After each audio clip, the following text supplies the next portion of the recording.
Welcome to Returning to the Body Mind with your host, Dr. Melissa West. As a yoga instructor and yoga therapist, Melissa facilitates a process of listening to the wisdom of your body for self-awareness, understanding, affirmation, and transformation.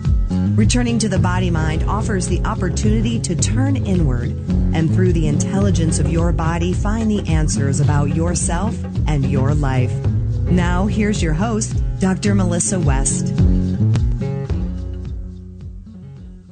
Well, hello and welcome to Contact Talk Radio. You're listening to Returning to the Body Mind on Wednesday, December the 9th, and I'm your host, Dr. Melissa West, coming to you live from Toronto, Ontario, Canada, as I do every Wednesday at 8 a.m. Pacific. I'm so happy that you could join us today. Thank you so much for tuning in and listening. Later this morning, I will be interviewing Ambika Wauters. Ambika Wauters is a homeopath, psychotherapist, and healer, and founder and director of the Institute of Life Energy Medicine. She is the author of 16 books, and she lives in Tucson, Arizona. Ambika and I can take your calls today, so if you'd like to speak with Ambika Wauters, you can call in toll-free at 1-877-230-3062. So I just loved Ambika's book so much. That we're going to talk about this morning on chakras and their archetypes. And one of the archetypes that she talks about that we'll talk about later is the warrior archetype. And I was thinking that at this time of year, it's really important to draw on our ongoing spiritual practices to gather the strength as we head into the holiday season. So this can be a time of year when pressure mounts on around our finances and our relationships. And our yoga practices can go a long way in grounding and strengthening us for life's little challenges. So the warrior poses in particular help us to stay grounded in what is important to us. And one of the most important aspects of the warrior poses are the way we stand in the present moment and everything that encompasses. So by being truly grounded in the present moment, we are able to stay connected to our core values and our purpose. And through our deeply reflective spiritual practices, we're able to come inside ourselves and know our internal strength and self-worth. So the warrior poses in yoga really teach us to stand in our power, face our challenges head on. Warrior 2 pose allows us to reflect on our past, gathering all our wisdom and experience and create a vision for our future. And then warrior 3 calls us to send our peaceful arrows out into the world. So this holiday season, when you're practicing your yoga, remember your warrior poses because they will bring you a lot of internal strength, courage, and foresight. And I just wanted to mention something else this morning, too, that I think can bring you a lot of strength and courage and insight for the Christmas season. One of my favorite radio hosts, Robert Ahato from Hay House Radio, is doing a holiday survival strategies, a live online event. And I just love his radio show. I listen to it every week. He's holding that on December 17th at 6 o'clock Pacific and 9 p.m. Eastern. And so I highly recommend you check that out at ohato.com. He does fabulous work, and I think it's going to be well worth I think it's just $15. So really inexpensive and a great way to help prepare you for the holiday season. So, without further ado, I would like to introduce my guest today. Ambika Wauters is going to be talking to us about her book, Chakras and Their Archetypes, this morning. And in this book, she shows that creating healthy archetypes is both liberating and fundamental to our well-being. So, welcome, Ambika. Thank you so much. I'm so glad that you're able to come and join us today. I was hoping that you could tell us a bit about yourself and how you came into the work that you do today. Well, I'm happy to. This work really comes out of about 30 years of personal development in psychotherapy, bioenergetics, homeopathy, and yoga. I've done yoga for 35 years, and it is really how I learned about the chakras was through yoga. I've been to India several times, and I've come to understand that in the West we see the chakras as kind of mechanical depositories of energy, and I think we can bring our own mentality to understanding the chakras because they carry the life issues that we all deal with in our life, which is how to become more mature and responsible individuals, how to find our empowerment, as you said, to stand in our truth, how to love and be loved, and to cultivate our own individual form of self-expression. All those issues that we look at in therapy and homeopathy as parts of individual development are carried in the chakras. So I'd like to feel that what I've done with this work is to bring East and West together into a model that we can understand and hopefully in our own humanity try to achieve in our life. And as you know, here, our show, Returning to the Body Mind, is really about connecting the mind and the body, the heart and the spirit in a very integrated way. And I love how your work on chakras and their archetypes helps to facilitate this process. So why don't you tell us a bit about that? Well, it does. I think it really does that beautifully. And again, we're talking about a model here. Few people can actually see the chakras, but we can understand by the life issues that we're dealing with at any particular time in our life which chakra is being engaged. So if we're dealing with survival issues and how we're going to pay the mortgage and if there's enough food on the table, we're definitely down there in the root chakra working at staying alive on the planet. And particularly in this time, in this moment, I think many people are faced with, do we choose victimhood or do we choose to be empowered at this level? Do we learn to trust life and trust ourselves that we're here for a purpose? And the more we can think in those positive ways, the stronger the root chakra gets and anchors us in our life. Going up to the next chakra, which is the sacral chakra, if we're dealing with issues of our health, our physical health, issues of unconditional love and self-acceptance, cultivating a sense of pleasure in life and abundance, those issues are so much a part of second chakra, sacral chakra, that as we affirm our right to pleasure, our right to abundance, well-being, health, and unconditional love, we strengthen and empower that chakra.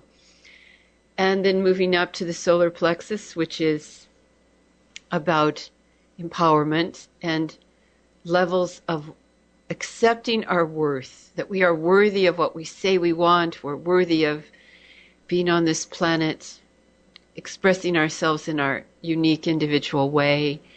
And it works through to issues of power and ultimately to freedom. So the issues, the psychological issues we face in our internal development they resonate with the chakras. And I really love that. You don't need to be clairvoyant to know which chakra is functional. If you're having issues with your empowerment, you're dealing with third chakra. And there are many things that you can do to strengthen and fortify that chakra so it's resilient and vital and working for you. The power of the mind is immense, and it just takes looking inward, coming out of blame and fear and doubt, and turning inward and saying, well, look, I've got this issue with myself here. I don't feel very confident. Third chakra, what can I do to strengthen this? So there are certainly yoga poses, there's foods that fortify the solar plexus chakra, there's certainly affirmations, there are homeopathic remedies, there are homeopathic color remedies that I've developed that work along that. And we strengthen ourselves. And as we strengthen ourselves, our external world changes its appearance. I believe that strongly. Sure. Does that help? And I think that's what's really interesting right now at this time of year. I know it tends to be a time when people get a little unsure of themselves or a little ungrounded as we go back to our families of origin and interact with our parents and our siblings and things like that. And I think, as you mentioned, I really do think it has a lot to do with the third chakra. maybe what are your ideas around this, and how can we prepare ourselves for the holiday season? That's a good question. Well, I think it impacts more than just solar plexus. I think when we talk about home and going home, we're talking about the root chakra, where we come from, our site of origin and our family of origin. So whether we are invited home or we choose to go home or we choose not to, root chakra will be up.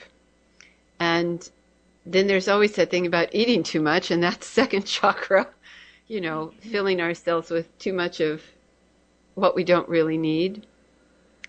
That's second chakra. Third chakra, feeling that we're empowered, that we stand in our own individuality, but also the heart chakra. These are beautiful holidays, and we have the opportunity in these times to really connect from the heart.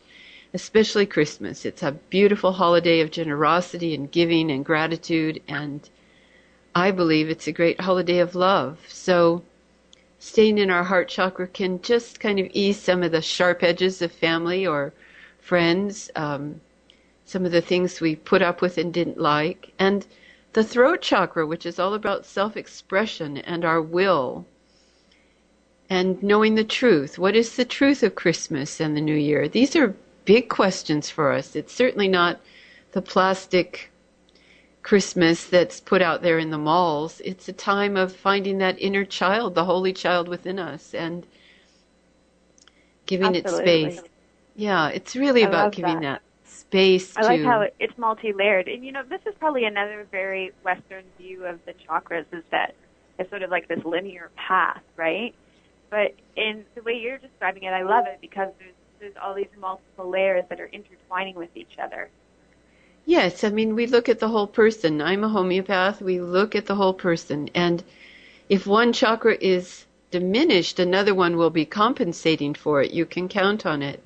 So we want to look at our totality, and we want to find enough self-empowerment and sense of our own responsibility to express our truth and to think as clearly as we can, and to remember what these holidays truly are about. They are called the Holy Nights for a very good reason. We go in, we come away from that external world which can be pretty crass and very plastic and very material, to really find what is the Holy Child within us.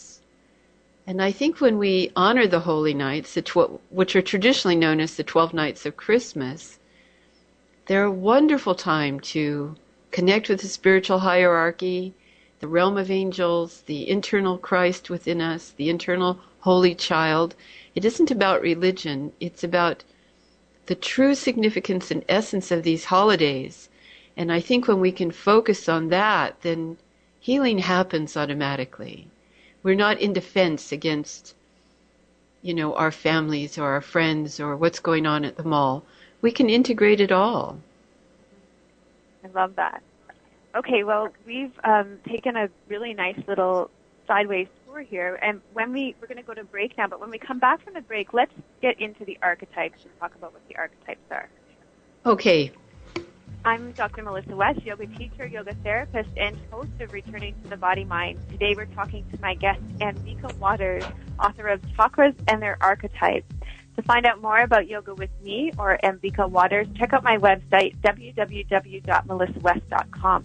Remember, we are taking your calls today. If you have any questions for Ambika Wauters or myself, please phone in toll-free at 1-877-230-3062. Stay with us. We'll be right back.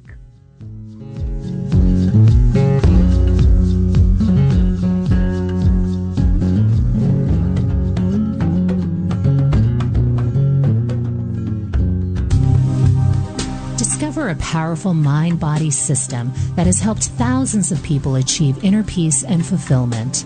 Phoenix Rising Yoga Therapy uses yogic approaches to deepen presence and awareness to know ourselves more fully. Out of this knowing, we are more easily moved to embrace the opportunity for change, growth, and enhanced well-being.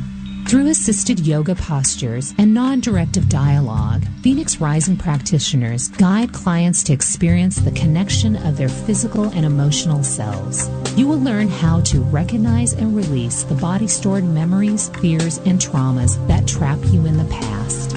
You will discover how to embrace your daily joys and fears to live your life to the fullest and find your own true self. To find out more about their training programs or to find a practitioner near you, go to www.pryt.com, as in PhoenixRisingYogaTherapy.com.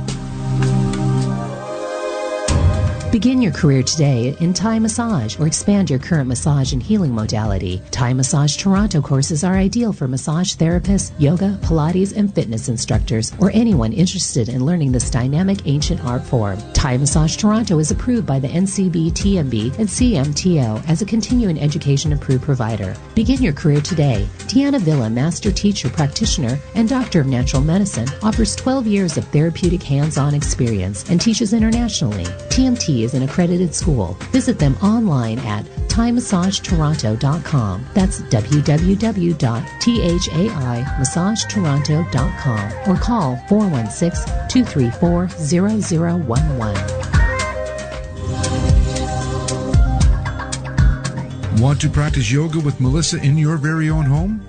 Visit melissawest.com and click on DVD link to find great yoga and Pilates videos for use in your DVD player. From chakra balancing to awesome abs, boost your immunity, or take a yoga detox.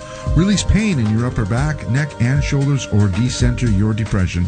There is something for everybody. Check out melissawest.com. That's melissawest.com and pick up your yoga DVD today. Listening live right now? Join the party. Visit our chat room at contacttalkradio.com. You're listening to Returning to the Body Mind with your host, Dr. Melissa West. To talk to Melissa during the show, call toll-free 1-877-230-3062.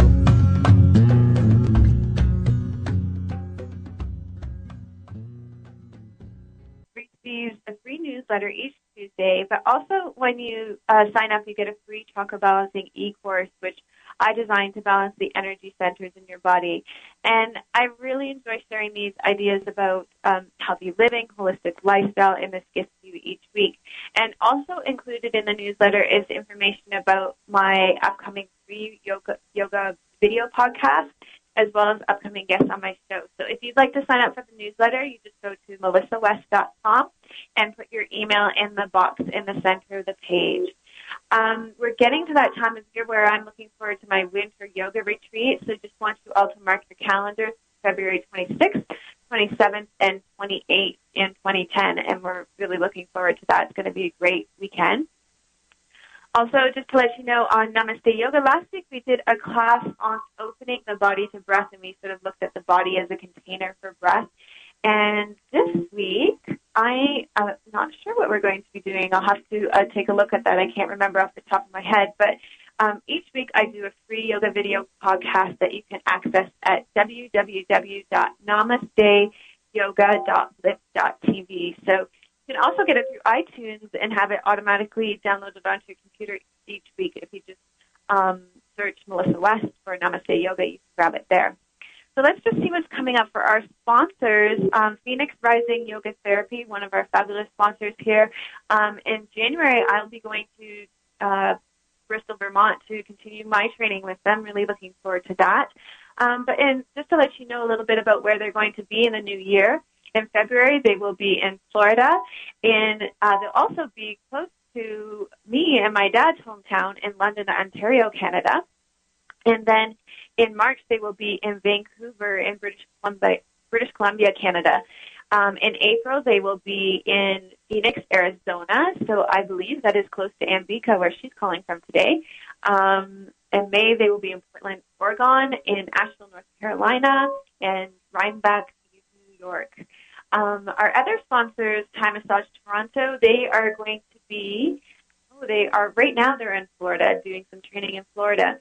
And then in January and through the new year, they will be back here in Toronto running their training here in Toronto. So before the break, Ambika and I were talking about the chakras as multi-layered and as how to embrace the holidays.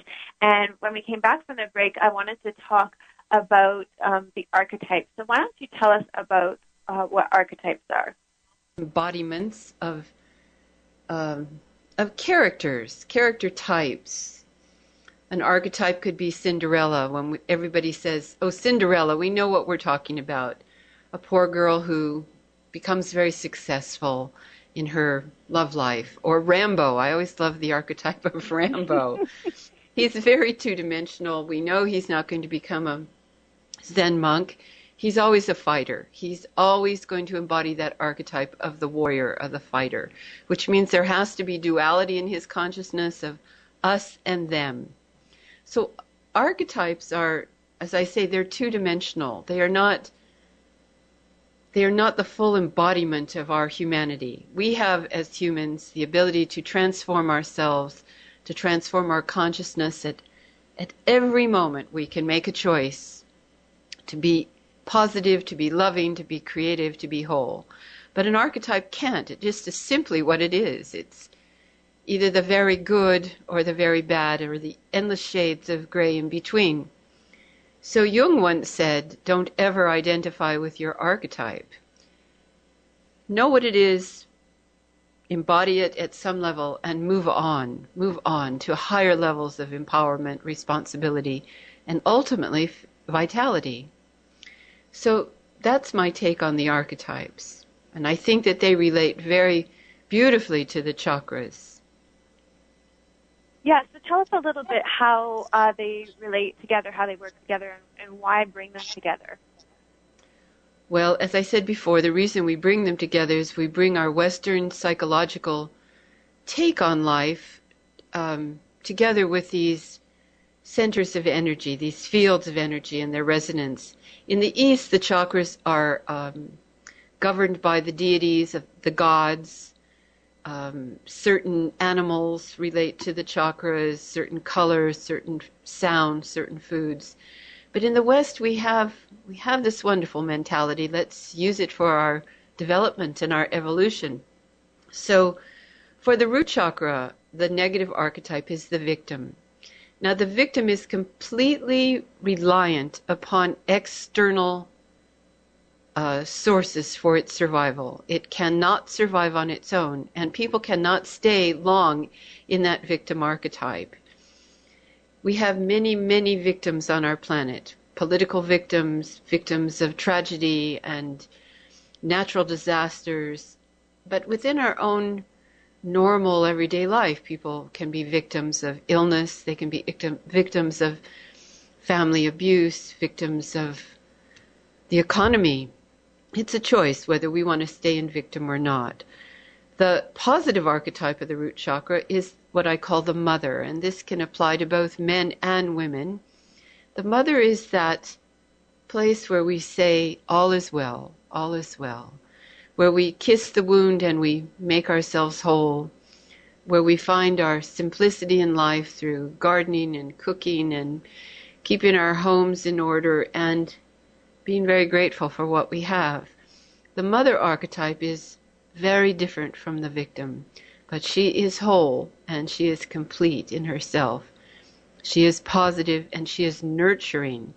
So one of the ways we come out of victimhood is we learn to take care of ourselves.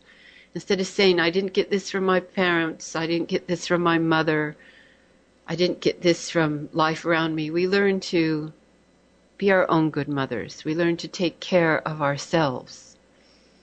We learn how to look after ourselves in whatever way that means. For some people it may be they stop eating junk food and they learn to eat whole and nutritious food, or they learn to do their own laundry, or they learn to live alone. I mean, there are many ways we can be our own good mothers, and I think that's applicable to each individual. But we stop blaming the world. We stop being victims of what is external. So that's the root chakra. The archetypes for the sacral chakra. Go ahead, I'm sorry. Yeah, well, I was wondering, because you said some really interesting things about archetypes and chakras on a more cultural level. And I love how you talked a bit in the book about the collective unconscious and what that has to do with archetypes.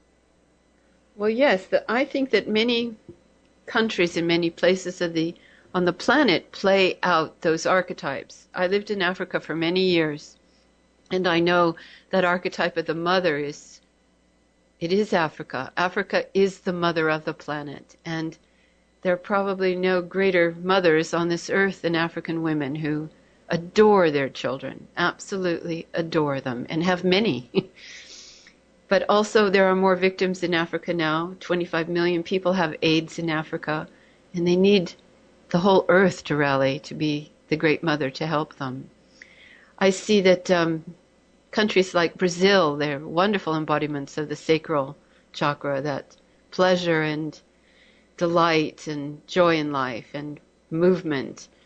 And I think the United States is certainly the embodiment of third chakra, which is about power.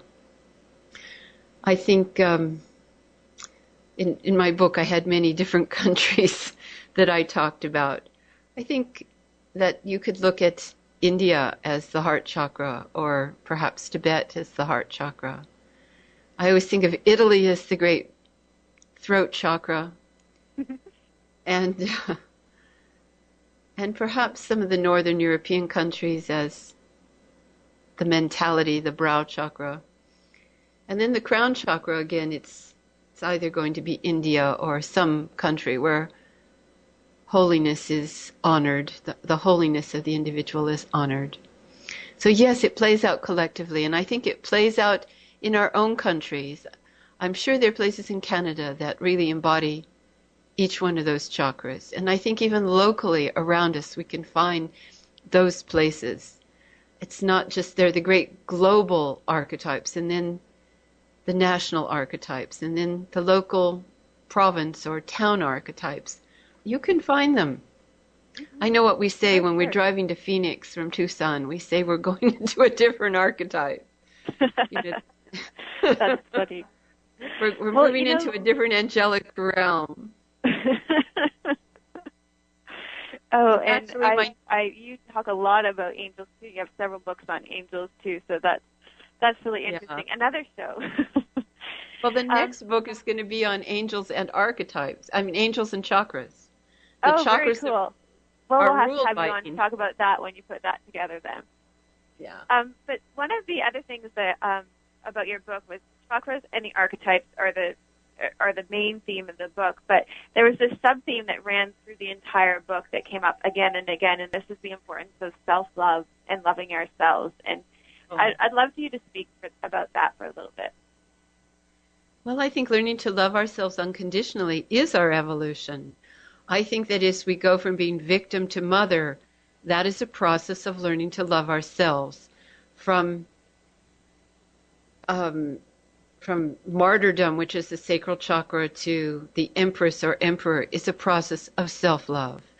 From servant to warrior, a process of self-love. From the imitator to the true unconditional lover is a process of self-love.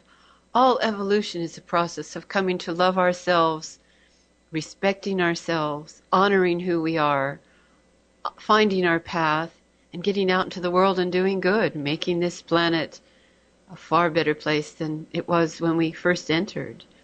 It's all about self-love.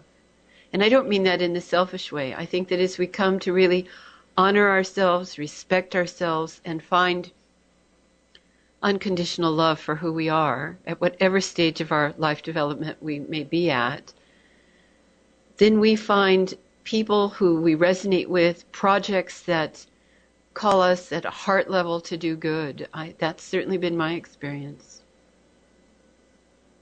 So let's look at some examples of, sort of maybe very easily attainable examples of what self-acceptance and loving ourselves would look like in our lives, because I think you talked a lot about the results of self-love in our life, but where do we start? We start right here, right now. There's no other place to start. So if we find ourselves being critical, punishing, damning of ourselves in any way, we need to really look at that. Where does that come from? You know, was that from community? Is it from school? Is it from family? It's just a thought. As Louise Hay said 25 or 30 years ago in that wonderful book, How to Heal Your Life, it starts with a thought. If you have a negative thought about yourself, turn it around and create a new thought about your beauty, about your good. Honor your choices for love. Affirm your worth. We're all worthy of what we say we want. And if we think otherwise, that's something that's been imposed on us from the outside. And it isn't to make them wrong. It is simply to turn our thoughts around about who we are and our right to self-love, our right to accept ourselves fully and unconditionally, no matter what. That's a huge undertaking. I think it's a greater undertaking than going to the moon or probing the depths of science, quite frankly. I think that... Yeah, definitely. And, you know, I love the way that Ed Brown talks about it. He's a Zen monk. And when people say, well, how did you start to love yourself? And he always says, well, awkwardly at first. Yes, I think that's right. I don't think it's part of it's part of the external culture. We see these thin models. We see these, you know, these archetypes of what the culture calls beautiful. And you see these girls, young girls, struggling with their weight and plastic surgery and dyeing their hair and doing painful, destructive processes on their face and bodies. It's just horrific to see all that done because they don't love themselves. People who love themselves shine and glow and are beautiful at any stage in life. It isn't about the color of your skin. It isn't about your weight. It isn't about how much money you have in the bank or what you wear. It's an inner quality. And it comes from cultivating the I am principle within us, the God principle within us. Wow. It's work. That's work. Yeah, that sounds like a great place to take another break. We'll talk over the break about what we want to make sure we cover in the last segment. But I'm Dr. Melissa West, and you're listening to Returning to the Body Mind on Contact Talk Radio. My guest, Ambika Wauters, is available to take your calls and comments today. If you'd like to speak with her, you can call in at 1-877-230-3062. To learn more about yoga with me or more about my guest, Ambika Wauters, check out my website, www.melissawest.com. Stay with us. We'll be right back.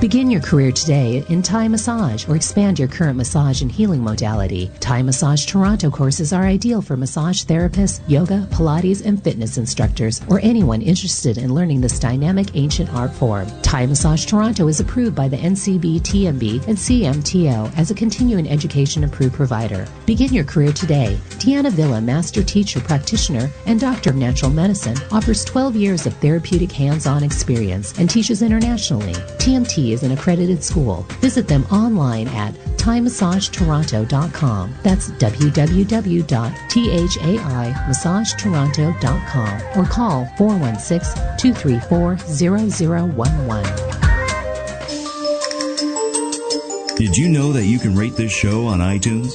The show you're listening to right now. It's true. You can leave your thoughts about the show, the topic, the guest. You can even leave a suggestion. Then, before you leave, rate the show. The hosts love hearing from you, so next time you download this show from iTunes, leave your thoughts and rate the show, for the host and for others. Discover a powerful mind-body system that has helped thousands of people achieve inner peace and fulfillment. Phoenix Rising Yoga Therapy uses yogic approaches to deepen presence and awareness to know ourselves more fully. Out of this knowing, we are more easily moved to embrace the opportunity for change, growth, and enhanced well-being. Through assisted yoga postures and non-directive dialogue, Phoenix Rising practitioners guide clients to experience the connection of their physical and emotional selves. You will learn how to recognize and release the body-stored memories, fears, and traumas that trap you in the past.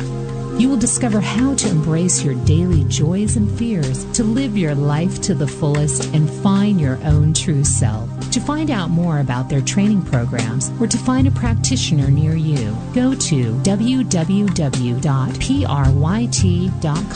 as in PhoenixRisingYogaTherapy.com.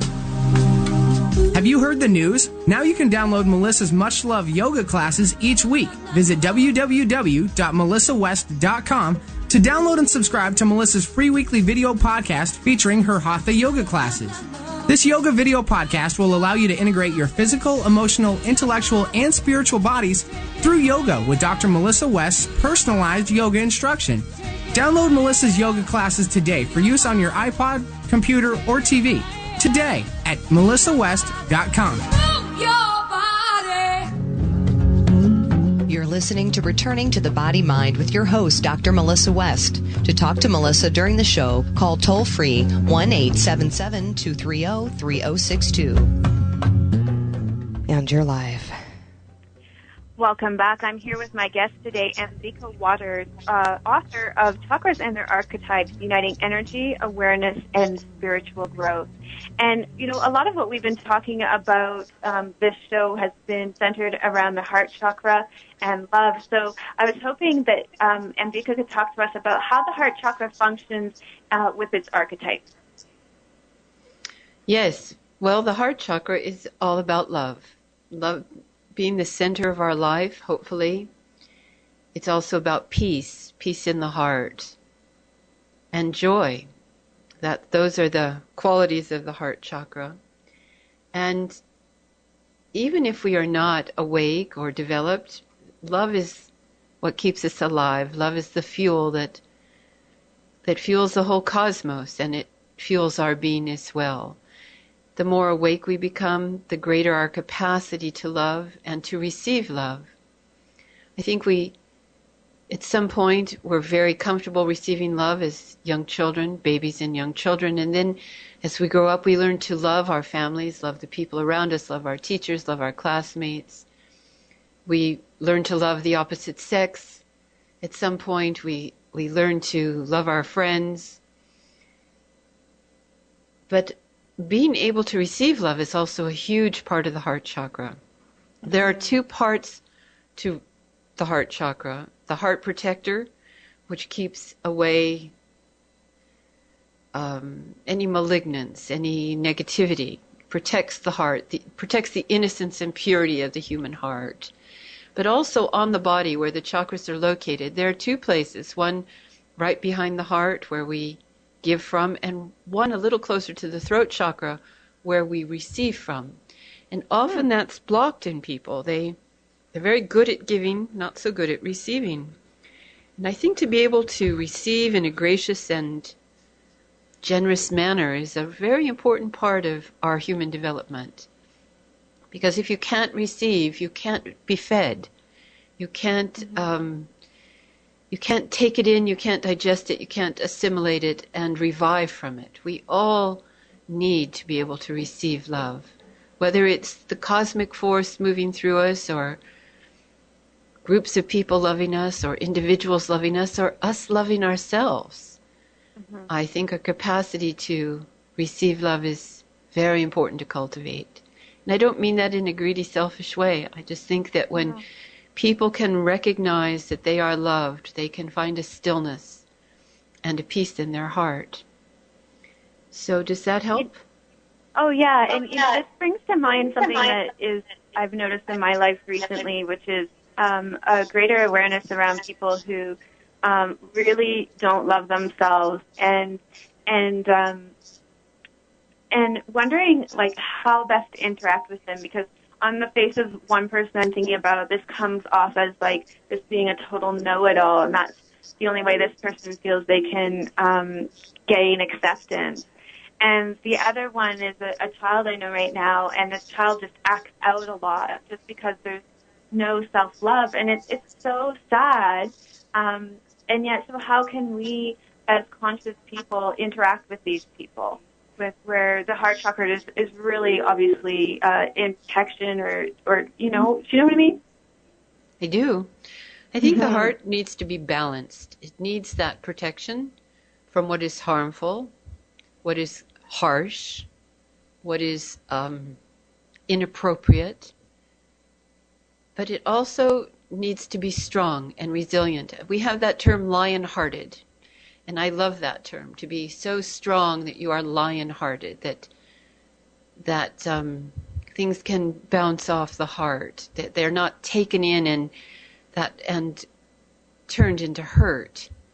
So a child that is acting out sometimes just needs a good boundary to know that he is loved and protected and safe and doesn't have the need to act out or to try to get the attention of the outer world so much.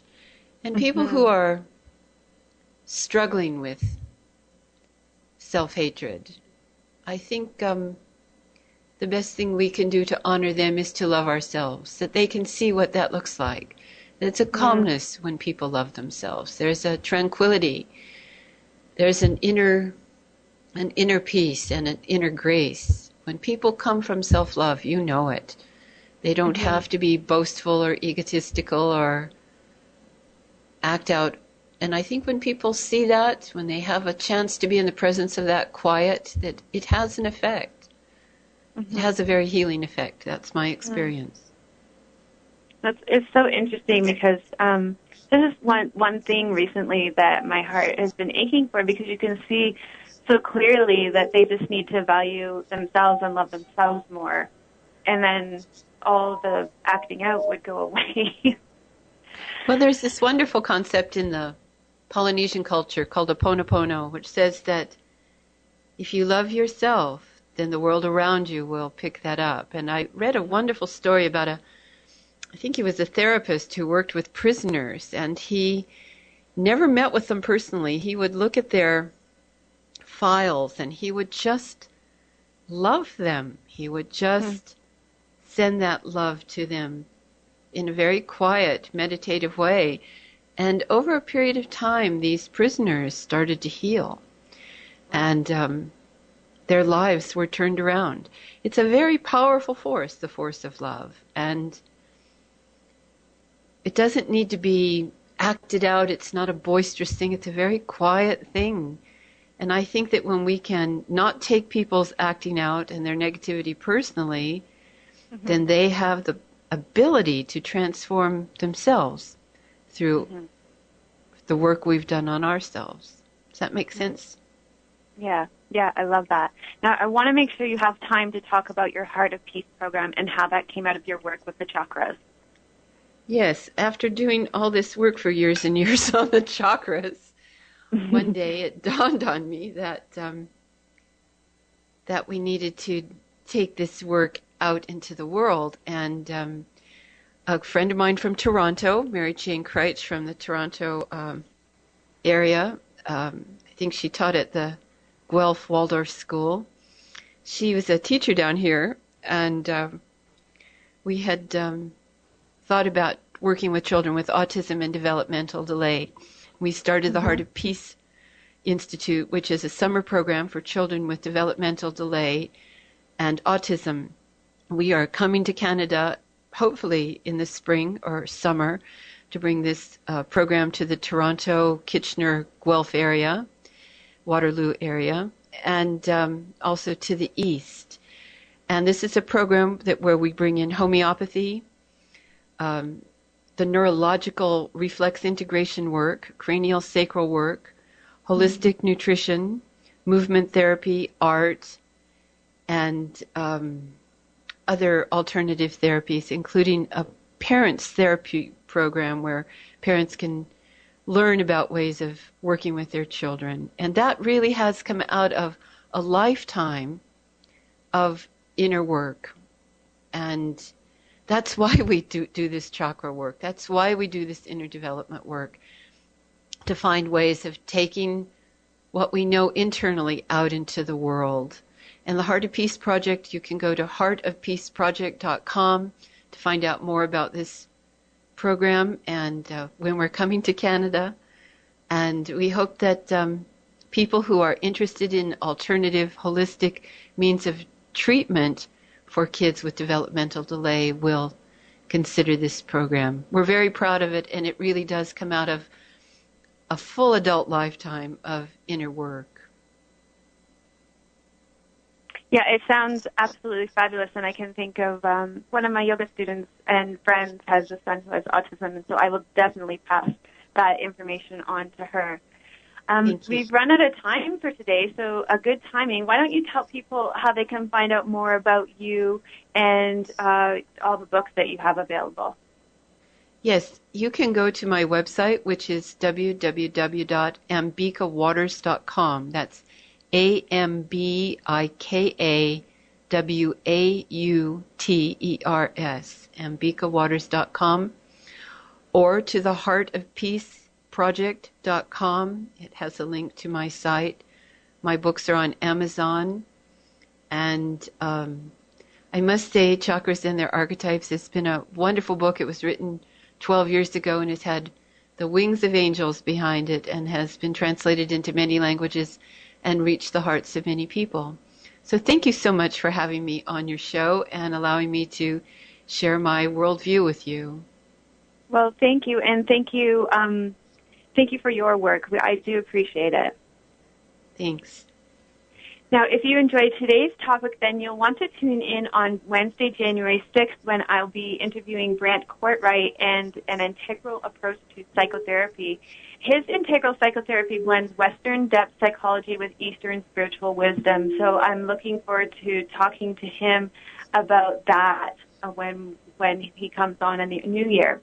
Thank you so much for tuning in today. I encourage you to go to my website, www.melissawest.com, to find out more about yoga with me.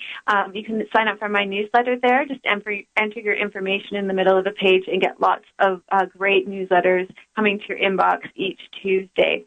Remember to check out namasteyoga.blip.tv for my free weekly yoga video podcast. So many people are enjoying that. There's about 1,000 people a week taking a look at it right now, and I just appreciate everybody enjoying it so much. So thank you so much. I will be back next week, December 16th, with Arjuna Arda. We'll be talking about awakening to oneness. We're going to be talking about some of the spiritual practices that he undertakes and beautiful little meditations to use throughout the day. But we'll also be talking about the awakening of consciousness from the dream of separation, the story of the identification with the story of being a body, a mind, and a personality, into the direct realization of being that which is present in all life. So we'll be talking about the oneness blessing next week. Remember, you can listen to archives of my show at www.melissawest.com or sign up to have Returning to the Body Mind automatically downloaded onto your computer through iTunes. Just go to my website, www.melissawest.com, and click on the radio link. And thank you to the thousands of listeners who are already downloading my show. I'm your host, Dr. Melissa West, coming to you live from Toronto, Ontario, Canada, as I do every Wednesday from 8 to 9 a.m. Pacific. Thank you so much for listening today. Thanks again to Ambika Wauters for joining us and sharing her beautiful message. Join us next Wednesday at 8 a.m. and bring a friend to Returning to the Body Mind. Stay tuned for Doug Parks and his show, Science for Life. May the rising sun bless your heart with joy, and may the setting sun bless your mind with peace. Namaste.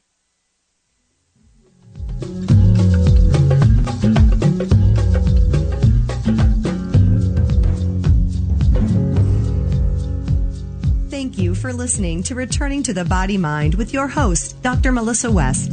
To pick up a yoga video or to download a free weekly video podcast of Melissa's yoga classes, visit www.melissawest.com. That's www.melissawest.com.